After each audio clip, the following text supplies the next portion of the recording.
Entonces vamos al negocio.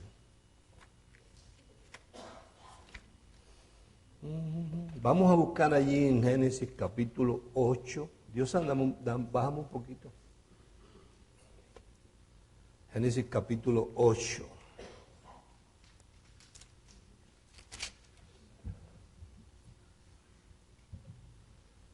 Génesis capítulo 8.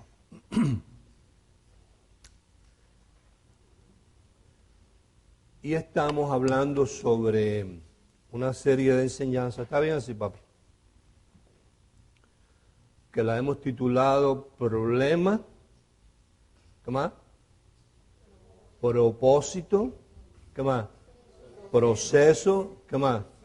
Provisión y lo predestinado se manifiesta en nosotros. Para esto, hace ya un tiempo, venimos usando dos porciones bíblicas fundamentales que nos ayudan a entender este libro, muy mal entendido por la gente.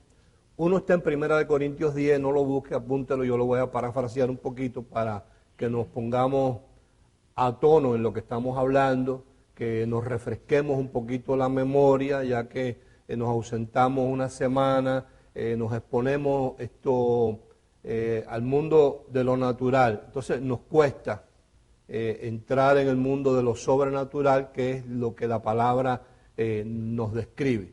Entonces, en 1 Corintios 10 nos enseña que todas aquellas cosas que nosotros podemos leer ahí y que le acontecieron a todos estos protagonistas, están ahí con un solo propósito, para que nos sirva como ejemplos a nosotros. O sea que cuando yo leo la palabra, además de yo disfrutar la historia, lo que está ahí pasando y el suceso, yo debo preguntarme, ¿qué me enseña esto a mí y cómo me ayuda a mí a mi diario vivir? Recuerda que por lo menos nuestro ministerio no está interesado en tu salvación. Jesús no vino a salvar a nadie, Jesús vino a redimirte una situación que tú y yo estábamos. Tú y yo éramos salvos antes de venir a este planeta Tierra. O sea, nosotros salimos en un viaje con ida y vuelta.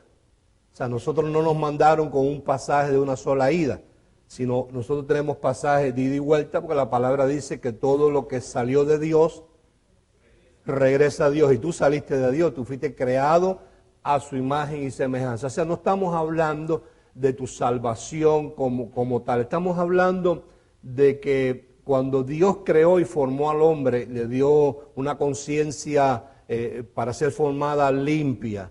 Lamentablemente el hombre, al desobedecer a Dios, creó una conciencia maltratada, llena de rudimentos, llena de religión, lleno de complejos, lleno de culpa. Y Dios entonces lo que viene ahora es a transformar nuestra mente de manera que podamos comprenderlo a Él y podamos tener una relación más íntima con Él. Entonces, cuando nosotros nos exponemos a la palabra, tenemos que hacer un esfuerzo para entender de que estamos entrando, o sea, dejando el mundo de lo natural y de la razón, que es de donde venimos durante toda la semana, a entrar en otro mundo, que muchas veces leemos los sucesos bíblicos y nos parece que estamos viendo una película de acción. O sea, ya estamos tan acostumbrados a las películas de acción y las cosas del cine y la tecnología, que cuando leemos un suceso bíblico, en vez de ver lo sobrenatural y ver el poder de Dios en acción, estamos viendo una historia más que es fascinante y no debería ser así. Sino que en cada suceso que nosotros vemos ahí, debíamos preguntarnos, ¿qué me enseña esto a mí? Independientemente de lo que haya pasado con ese personaje, ¿qué me enseña esto a mí? Porque la palabra dice que todo esto que está escrito ahí en 1 Corintios 10 sucedió como ¿qué? Ejemplo para nosotros. Si es un ejemplo para mí, y dice al mismo tiempo que está ahí para amonestar a los que hemos alcanzado los fines de este siglo, y también termina diciendo de que Dios nunca nos dará una situación, ni una prueba, ni un examen más allá de lo que tú y yo podamos resistir, porque juntamente con la prueba o la situación que te da Él, la salida, porque Él no está en el negocio de que tú te caigas y te quedes postrado. Él está en el negocio que si tú tropiezas y te caes, te puedas volver a levantar. Ese es el negocio de Dios. Entonces, en Juan capítulo 21, verso 25, que es la otra porción que hemos estado manejando hace un tiempo ya, nos dice al final del libro el escritor de que si los sucesos que tomaron lugar se fueran a escribir todos, los libros no cabrían en el mundo. Entonces, ¿qué me dice eso a mí como persona que puedo pensar y analizar las cosas? Entonces, si yo tengo un solo libro llamado la Biblia, que contiene la palabra de Dios, y me dice que en este libro no está todo lo que pasó, porque lo dice ahí, entonces yo llego a la conclusión que lo que está aquí fue lo que Dios en su inmensa sabiduría y en su inmenso amor escogió, recopiló de todos los sucesos, y los que Él puso ahí, Él consideró que para mí eran suficientes para yo salir adelante. ¿Estamos? Entonces hay una cosa que debemos comprender, y ahí sí, antes de leer en en Génesis 8, me gustaría ir a 1 Corintios 10 a ver una cosita que hay ahí. Una sola cosita. Una cosita que hay ahí. 1 Corintios 10, verso 13. O sea, todo lo que aconteció antes está ahí como ejemplo para nosotros. En el 13 dice esto: no os ha sobrevenido ninguna tentación o prueba o crisis o situación que no sea humana, oído, pero fiel es Dios, que no os dejará ser tentados o probados o examinados más de lo que podéis resistir, sino que dará también juntamente con la tentación, la situación, la crisis, el problema, ¿qué dará? La salida, ¿para que qué? Para que podáis soportar. O sea, el negocio de Dios es que tú soportes. Oído, cuando a nosotros nos llega una situación, que Dios permite que esa situación llegue, ya bien sea que Él la permite o Él la provoca, es porque Él considera que a nosotros se nos ha preparado lo suficiente para que podamos soportarla. O sea, usted nunca, cuando estudiaba en la escuela, llegó un día a la escuela y la maestra le dio un examen de una materia que ya usted no haya estudiado, sino que la maestra o el maestro pasó un tiempo enseñando y compartiendo ciertos conocimientos con usted y diciéndole: niños, esta es la tarea para el próximo día. Y usted apuntaba en su cuaderno cuál era la tarea, y su obligación era llegar a su casa y hacer ¿qué? La tarea. Quiere decir que cuando un día usted llegó a la escuela y la maestra dijo: hoy hay examen, usted no podía quejarse y decir: pero maestra no me avisó. No tenía que avisarte, simplemente se suponía que tú estabas preparado para ese examen. Si cuando te llega el examen, la prueba, el test, tú no estás preparado, no es porque a ti no se te preparó, sino que tú fallaste en hacer ¿qué? La tarea. Estás muy expuesto al mundo de la razón, estás muy expuesto al mundo de lo natural. Son tantas horas durante la semana que nos exponemos a ese mundo que cuando llega la situación que tenemos que echarle mano a lo sobrenatural para que nos saque adelante, entonces fallamos porque no hemos hecho ¿qué? La tarea. O sea, no podemos quejarnos cuando le llega una situación de decir: es que Dios es injusto en permitir esto. No, cuando Dios permite, oído, o provoca la situación, es porque Él está seguro que la información y la enseñanza que a ti se te ha dado te ha capacitado para tú pasar esa prueba. ¿Estamos? Bien, ahora vamos a Génesis 8. Entonces, cero queja. Diga, cero queja. Estamos en el tiempo de la gratitud, no de la acción de pedir. Fíjate que en este tiempo está todo, lo encontramos en pasado. Fuimos predestinados, fuimos justificados, fuimos glorificados, fuimos redimidos, fuimos emblanquecidos, fuimos lavados. Ahí no dice que quedó nada por hacer para nosotros, sino que ya todo está como hecho. Bien. Entonces, ahí en Génesis capítulo 8, verso 22, dice: mientras la tierra permanezca, coma, nos hacemos la pregunta, ¿permanece? Sí, bien, entonces seguimos. No cesará la sementera y la siega, o entendemos la siembra y la cosecha. No cesará el frío y el calor, el verano y el invierno, y el día y la noche. Hoy vamos a hablar sobre las diferentes estaciones de la vida. O sea, hemos estado planteando de que la palabra nos enseña que hay mundos paralelos. Y que así como nos enseña que viene un invierno en el mundo natural, también nos enseña, yo no sé si tú has pasado por ahí, que has pasado por inviernos espirituales. Si también enseña de que hay noches, tanto en el mundo natural como en el mundo espiritual, donde la noche se hace muchas veces más larga de lo que uno espera o quisiera. Pero al mismo tiempo, hemos también aprendido que no hay necesidad de hacer nada para que la noche se convierta en día. Solamente una sola cosa. ¿Qué cosa es? Esperar. Porque así como Él permite la situación, que también da la salida. Quiere decir que cuando viene el invierno podemos saber y estar seguros que viene un ¿qué?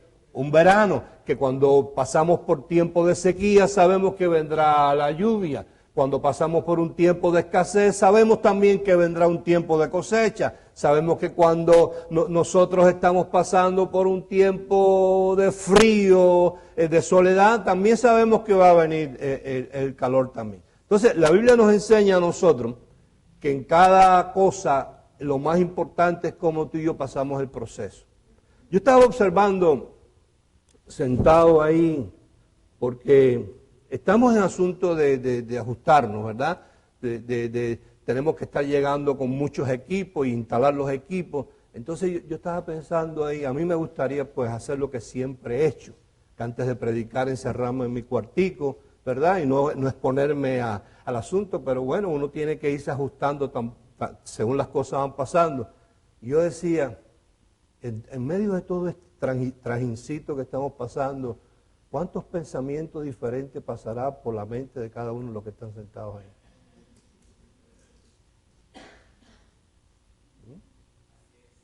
¿Verdad? Entonces, es una oportunidad que Dios nos da para ver cómo nos comportamos y cómo pensamos en esta situación. Porque recuerda que así como somos fieles en lo poco, Dios nos pone en ¿qué? En lo mucho. Entonces se trata de cómo pasamos el proceso. Ve conmigo a Lucas 15. Lucas capítulo 15.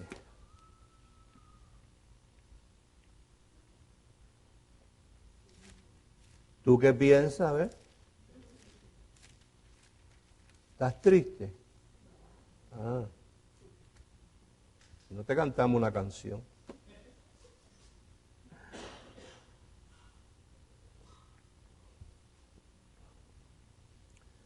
Lucas 15. Vamos a leer verso 11. Vamos a ver qué le sacamos a eso.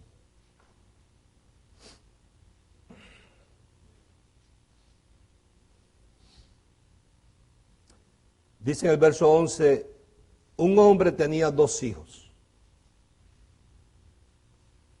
Y el menor de ellos dijo a su padre, Padre, dame la parte de los bienes que me corresponde. Y observa lo que la mayoría de los predicadores que yo he oído hasta ahora pasan por alto. Donde dice, y les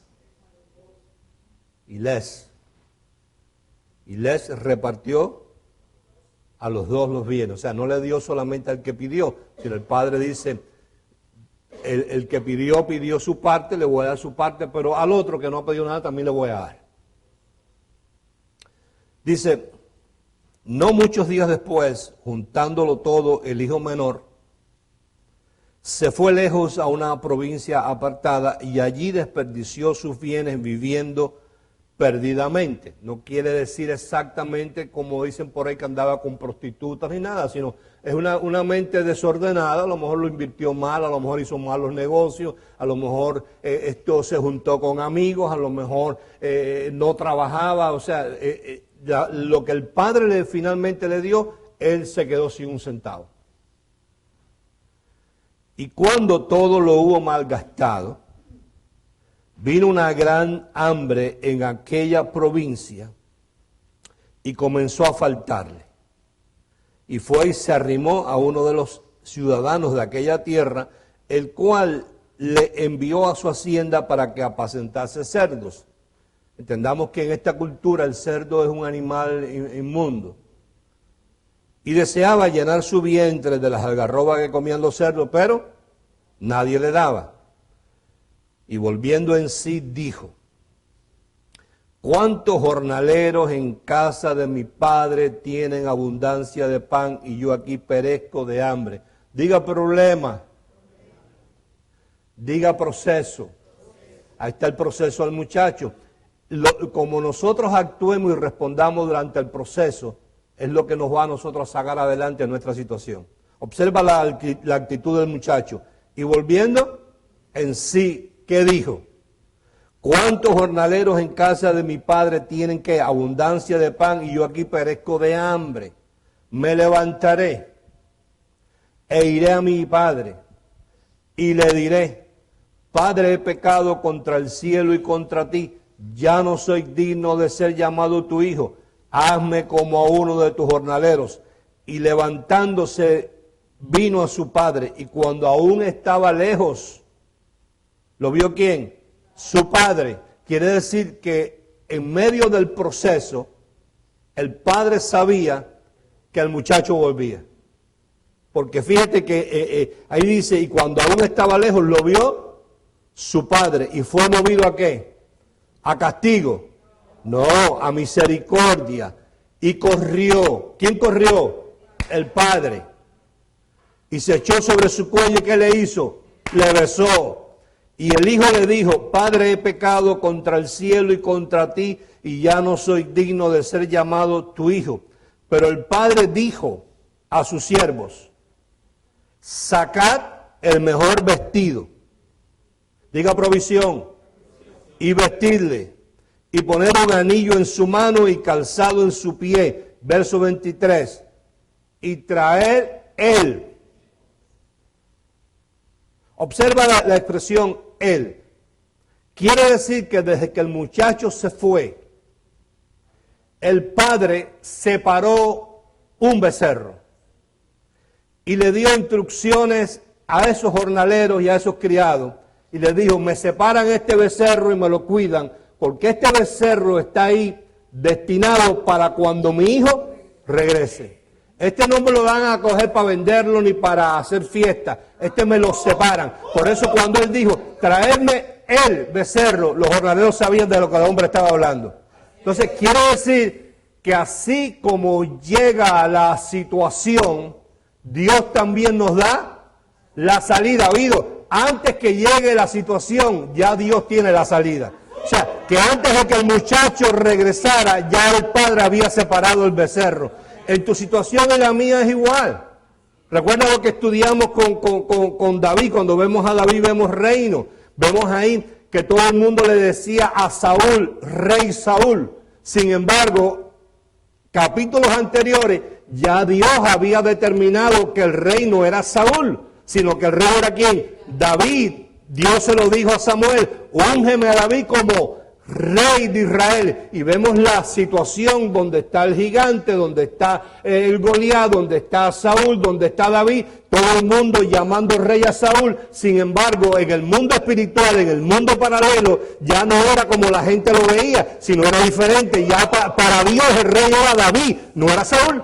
Entonces aquí, aunque el muchacho, oído, escucha, aunque el muchacho está en el chiquero de los cochinos, aunque el muchacho está pasando hambre, aunque el muchacho está pasando necesidad, ya para él hay un becerro separado. Quiere decir que depende cómo yo reacciono durante el proceso, ¿viste? Porque el muchacho podía haber reaccionado como gente que tú y yo conocemos, que se ponen amargados con Dios, se ponen amargados con la iglesia, se ponen amargados con el pastor, y en vez de volver en sí hacia dónde deben dirigirse, lo que hace es que se retiran. Pero el becerro ya estaba ahí.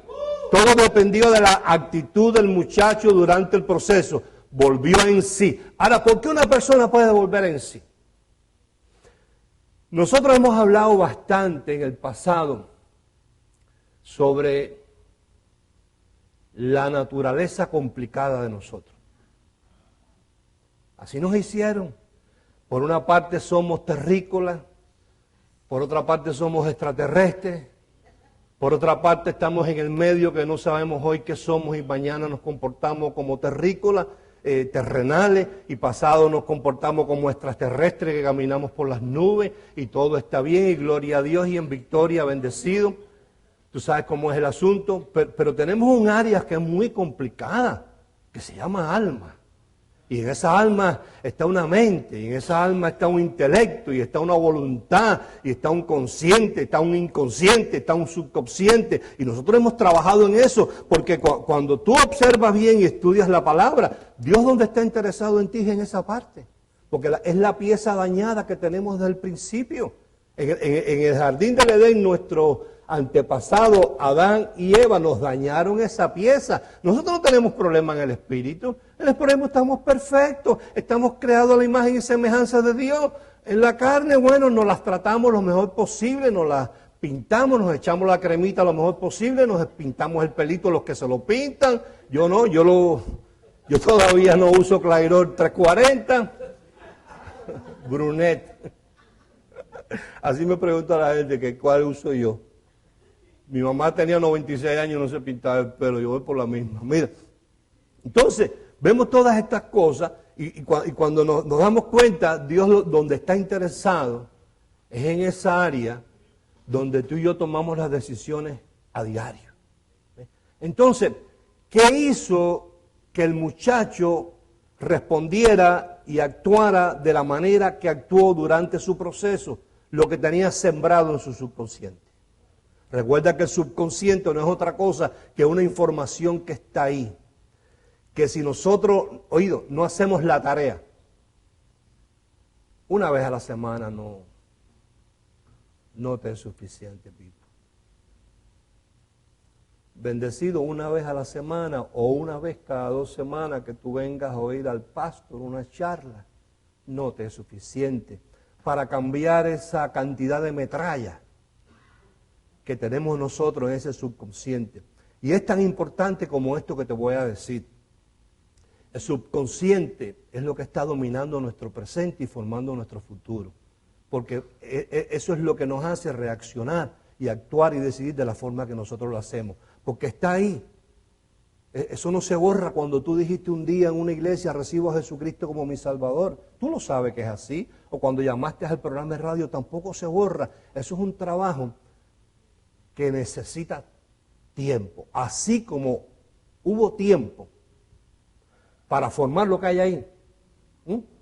Y así como se usa tiempo para alimentar lo que hay ahí de acuerdo a cómo uno se rodea y de acuerdo a la información que uno recibe, así se necesita tiempo para trabajar ahí constantemente, como cuando volvemos a lo elemental. Me gusta lo elemental de Dios, me gusta lo básico, me gusta lo simple, me gusta lo sencillo de cómo se trabaja una semilla. Una semilla no se puede tirar en la superficie, hay que escarbar. ¿Qué nos enseña? ¿Qué nos está enseñando? Que así como la semilla, Jesús la compara con la palabra, y la palabra una semilla, nos está diciendo que cojamos la palabra y que hagamos, profundicemos en ella, de manera que según nosotros la vamos alimentando, esa agua que también es la palabra, vaya rompiendo esa cáscara y empieza a echar raíces y empieces a retollar y que esa enseñanza, esa información llegue a ser parte mía. Que cuando a mí me llegue la situación, yo no tengo que pensar, sino ella que está en mí, sale a mi defensa. Lee conmigo otra cosita antes de seguir ahí. En Hebreos 4:12. Hebreos 4:12. A mí como me gusta tanto el tema ese, porque de eso se trata. Hebreos 4, capítulo 4, verso 12.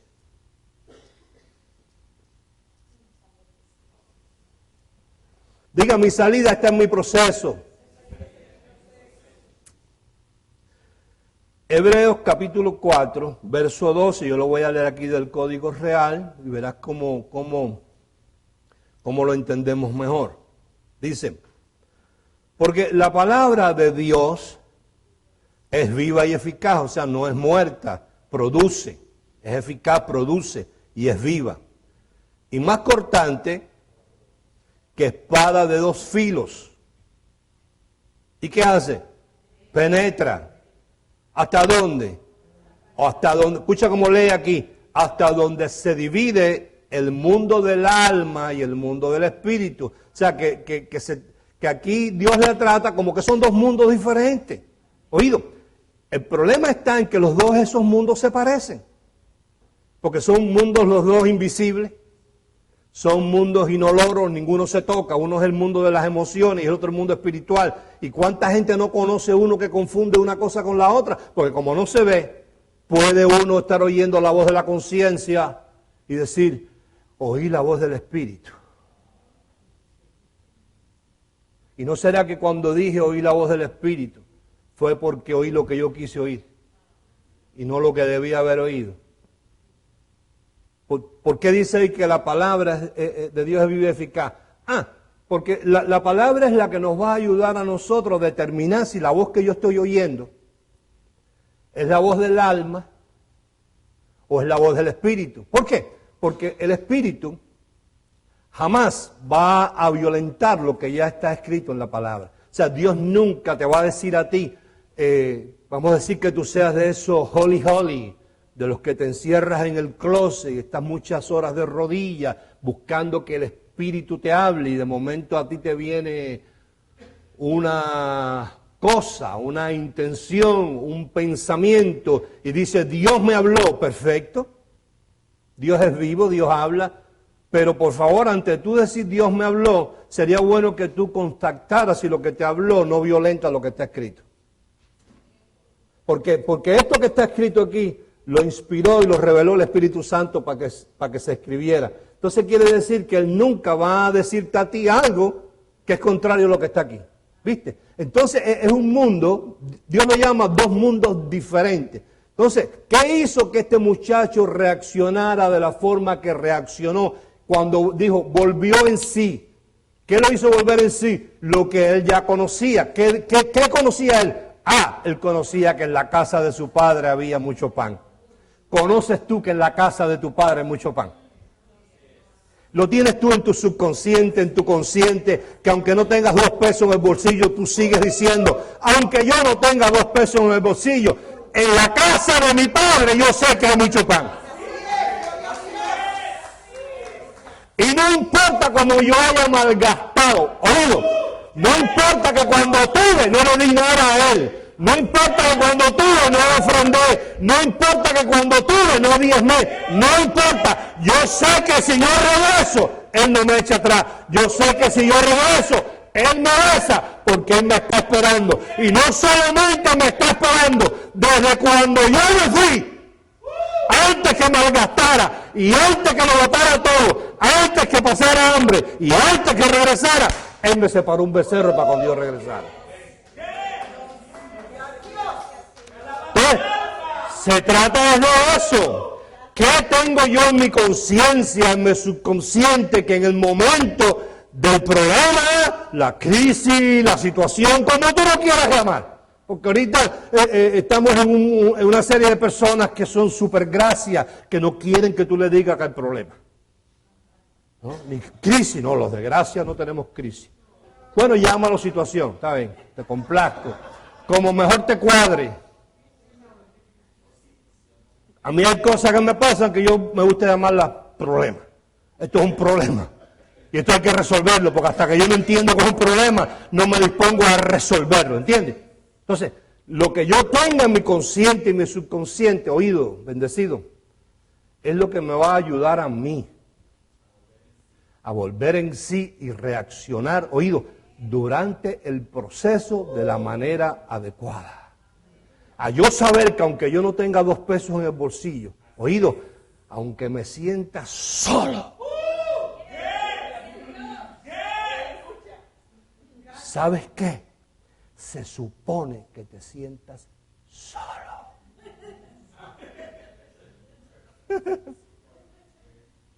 No vas a encontrar aquí, en estos que están ahí como ejemplo para nosotros, que cuando le llegó la situación hayan llamado ayuda de otro lugar. Sino todas las situaciones, tú ves que ellos las resolvieron con otro más, pero que no era humano. Entonces se supone que tu situación, tu noche, tú no la pases con Pepe, sino la pases con el Espíritu Santo. ¿Ves? Que tu invierno no se supone que te ayude a salir de tu invierno, Josefina, sino el Espíritu Santo. ¿Por qué? Porque cada estación de esa de tu vida, oído, escúchame, bendecido, tiene su tiempo. Y ni Josefina, ni Pepe, ni Nicolás va a poder adelantarte el tiempo que dura el proceso que tú necesitas pasar. Entonces, traer el becerro que me tenían guardado, antes que me fuera, antes que lo gastara, antes que me portara mal, antes que volviera en sí, antes que fuera a regresar, antes que nada, ya papá, que no lo agarra nada de sorpresa. A ti y a mí nos agarran las cosas de sorpresa, ¿verdad? Nos agarra la gente de sorpresa. Tú dices, coño, yo nunca pensé que este hiciera eso. Es bueno que te lo haya hecho. Te pasa como a Isaías. Isaías se alejó del templo. ¿Sabe por qué? Porque tenía un primo que era el rey Usías, y quien tiene un primo que es rey no necesita ir al templo. ¿Para qué va a necesitar a Dios? ¿Para qué va a necesitar al profeta si tiene un primo que es rey? Igual que si mañana tú eres primo del alcalde de ahí, ¿cómo se llama? De Tomasito Regalado. Tú eres el primo del alcalde. Tú llamas a Tomasito y dices, Tomasito, voy para tu casa, ¿qué tú necesitas? Y eres el primo, entonces no necesitas ir al templo, no necesitas ir al Espíritu Santo, no necesitas nada, pues eres primo del rey. Entonces Dios decía, coño, este Isaías tiene que venir al templo porque yo tengo una visión para él. Pero mientras esté el primo ahí en medio, Isaías no viene al templo. Entonces dice la palabra, Isaías 6, en el año que murió el rey Usías. Ese año, ese día, vino el Señor sentado en su santo templo. Entonces no hay necesidad que se muriera el rey Usías para que Isaías fuera al templo. Entonces es necesario que te hayan quitado de al lado al alcahuete que tú tenías. Porque nadie aconseja como él. Entonces,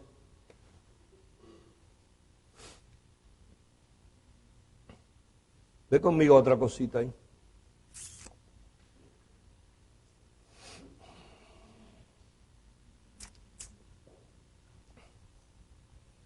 Mateo 17.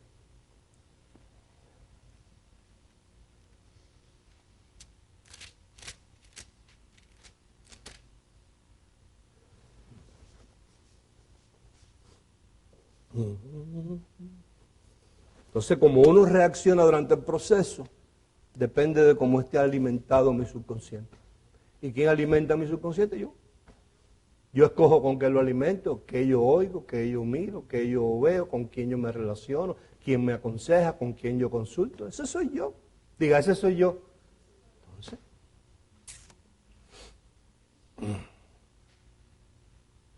no es tarea de un día. Me gusta esto mucho. Porque aquí volvemos a un principio que es una fórmula. Me gusta cuando trata Dios de enseñarme lo importante que es su tiempo. El tiempo de Él no es el tiempo mío. Diga, Dios es soberano. Si tú entiendes eso, no le cuestiones tanto por qué pasan las cosas. Dice, ¿cuándo? ¿Leíste ahí? Mateo 17, 24. Yo sé que muchos de ustedes se lo saben de memoria, pero me gustaría que además de sabértelo de memoria, verte que te produce fruto.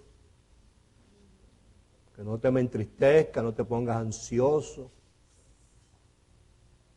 Porque entendiste esto. Cuando tú entiendes esto, tú no te pones ansioso ni te entristeces. Tú entiendes que hay propósitos. Diga propósito. Lea, ¿cuándo? ¿Qué indica eso? Tiempo. ¿Cuándo? Indica tiempo. ¿Qué después dice? Llegaron, dice, fíjate que no dice se fueron. Hay una diferencia en llegar e irse. Cuando tú te vas antes de tiempo de un lugar, te fuiste antes de tiempo. Dice, ¿cuándo llegaron? E indica tiempo. Mira, a Capernaum, diga lugar. ¿Cuándo llegaron a Capernaum? Ahí no dice cuándo salieron de Jericó. Estaban en el lugar y en el tiempo. Vinieron a Pedro los que cobraban las 2 dracmas. Diga cosas, dinero. Entiende que tu dinero no lo tiene Dios. La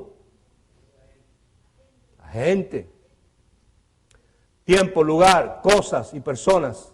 Tiempo, lugar, cosas y personas. Ahí está lo tuyo. Cuando llegaron a Capernaum, vinieron a Pedro los que cobraban las 2 dracmas y le dijeron, vuestro maestro no paga los impuestos. Él dijo, sí. Y al entrar en casa, Jesús le habló primero diciendo, ¿qué te parece, Simón, los reyes de la tierra de quienes cobran los tributos o los impuestos, de sus hijos o de los extraños? Pedro le respondió, de los extraños. Jesús le dijo, luego los hijos están exentos. Sin embargo, para no ofenderles, ve al mar. ¿Ve a dónde? Al mar. ¿Había mar en Capernaum? Sí. Y echa el anzuelo. Y el primer pez, sea grande, mediano o chiquito, te guste, sea pargo, sea cherna o sea lo que sea, no te pongas tú a escoger. El primer pez que saques, tómalo y al abrirle la boca hallarás una moneda. Tómalo y dáselo por mí y por ti. Pregunta, ¿desde cuándo andaba ese pez con esa moneda en la boca? Diga, un pez reservado para ese momento. Entonces, antes que aparecieran los cobradores de impuestos, antes que Jesús llegara a Capernaum, antes que Pedro le preguntara, ya el pez tenía la moneda en la boca. Quiere decir que igual que en el caso de este joven, que lo conocemos como el hijo pródigo, antes que el muchacho se fuera de la casa, antes que el muchacho malgastara su dinero, que pasara hambre, antes que volviera en sí, ya el Padre había hecho provisión. Antes que a ti te agarrara de sorpresa tu situación, ya Dios también tenía la salida. Diga actitud durante el proceso. Ahí está esta señora que no la conocemos por nombre. Conocemos como la mujer importante. La señora que era importante, que Eliseo con su criado pasaban por allí y ella le dijo al marido, este hombre profeta, vamos a hacerle un apartamento para cuando él pase por aquí, tenga donde se quede. Le puso cama, mesita de noche, lámpara y todo. Y le dijo, este apartamento es tuyo. Cada vez que tú pases por aquí, esto es tuyo. Tú entras y te quedas ahí, esto es tuyo. Y el profeta le dijo al criado, ¿qué podremos hacer por ella? ¿Quiere ella que hablemos nosotros al rey en su favor? Y dice, dile que no, si yo soy una mujer importante. Entonces el criado le dijo a la mujer, veo una cosa, cada vez que pasemos por aquí no tiene hijo. No tiene hijo, entonces lo que le falta es un hijo. ¿Tiene marido? Sí tiene. Bueno, entonces si tiene marido vamos a ver qué hacemos.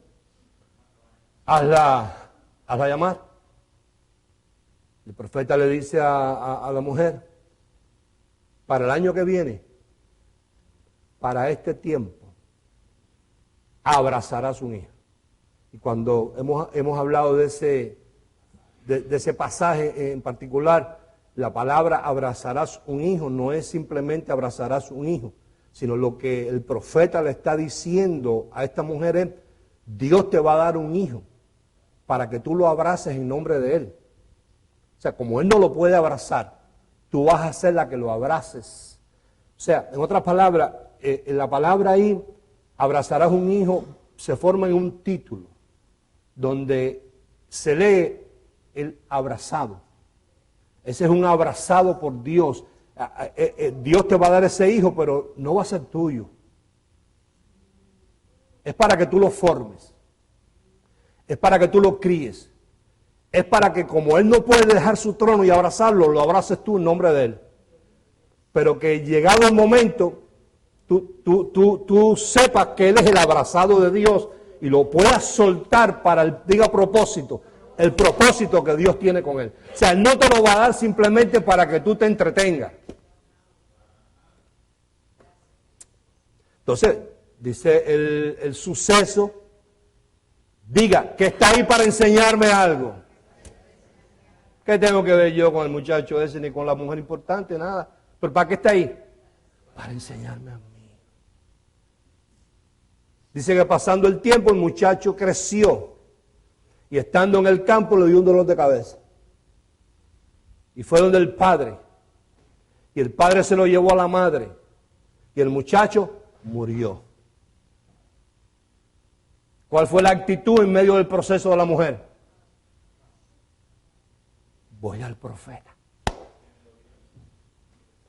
El instrumento que fue usado para que yo tuviera al abrazado, a ese es donde tengo que yo que ir. Y entonces fíjate si es así, que nos enseña esto, que en tu situación eres tú contigo.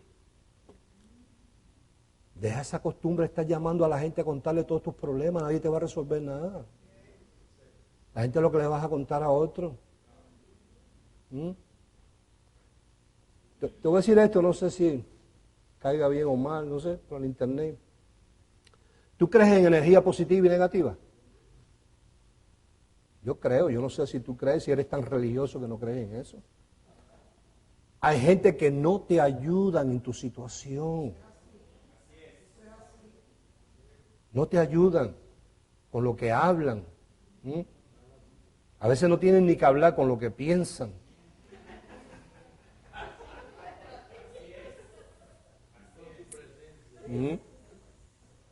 Tú no sabes que hay gente que no le gusta estar solo en su miseria. Y cuando tú le cuentas que caíste en miseria, se contentan por dentro, porque dicen, por lo menos no estoy solo, hay uno más junto conmigo. ¿Tú no lo sabías? Ay, mijito, ¿cuándo llegaste? ¿Cuándo llegaste?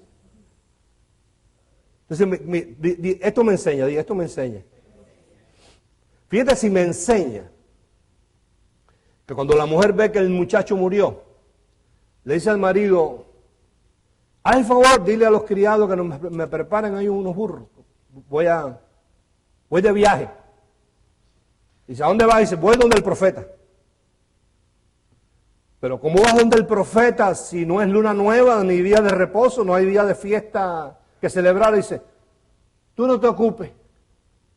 Dícele él, ¿y cómo está todo? Bien. Con el marido.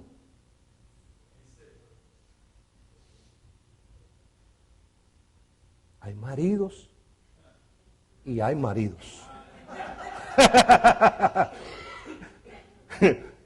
Y hay esposas. Y hay esposas. No todas las esposas son buenas para contarle la situación. No todos los maridos. Si ella le llega a decir al marido, se murió Pepe, ahí mismo a llamar a la funeraria y a hacer el funeral. Sino que la mujer le dijo, ¿cómo está el muchacho? Bien. Sale de camino la mujer. Fíjate si es un asunto entre ella y Dios. Que así es como debes tú hacer tus cosas. Y ese ha sido mi ministerio siempre, llevarte a Dios, no a mí. Va de camino y el profeta la ve de lejos y le dice al criado, dice, esa no es la mujer aquella importante que nosotros pasamos y nos regaló un apartamento. Hombre, sí, esa es. ¿Qué le pasará? Ve y mira a ver. Y llega allí si el criado y le dice, todo está bien, y ella le dice, paz, shalom, shalom, shalom, nada de nada ni nada roto. Lo que quiero es ver al profeta. Entonces, yo tengo que mirar ahí, ¿tú sabes cómo yo tengo que mirar eso? A mí no me interesa la historia. A mí me interesa de que eso me enseña cuando a mí me llegue la situación, el problema, la crisis, la situación, como quieras tú llamarlo, ¿cómo debo yo enfrentarla? ¿Debo llamar a la gente como hizo Pedro con la iglesia primitiva, para que oren por mí? ¿O debo hacer como Pablo, cantar himnos al Señor sabiendo que antes de que a mí me llegara la situación, que a mí me agarró por sorpresa, a Dios no lo agarró? Dios no lo agarra nada por sorpresa, y que así como no lo agarra por sorpresa, que no es otra cosa que la mayor prueba de la manifestación de Dios, diga predestinación, esa es la mayor prueba del amor de Dios, que antes que yo fuera, ya Él tuvo cuidado de mí. Antes que a mí se me presentara la situación, ya Él tuvo cuidado de mí. De antemano ya Él preparó lo que yo necesitaba para salir de la situación. Esa es la mayor expresión del amor de Dios. Yo todavía no estaba en este planeta y ya Dios tenía un cordero preparado para cuando yo pecara y Él derramara su sangre, y cuando yo naciera, que todavía no lo conocía, que llegara el momento, Él tenía la provisión preparada para mí. Entonces, ¿qué me enseña eso? Igual, que de acuerdo a como yo responda en medio de mi proceso, así es que me va a llegar la provisión. Entonces, ¿qué te digo? Hay que aprender a asimilar las estaciones de la vida. Hay invierno, diga, pero también hay verano. Hay noches, pero también hay días. Hay sequía, pero también hay lluvia. Y hay escasez, pero también hay ¿qué? Cosecha. Bien, ¿ya recogieron la rifa?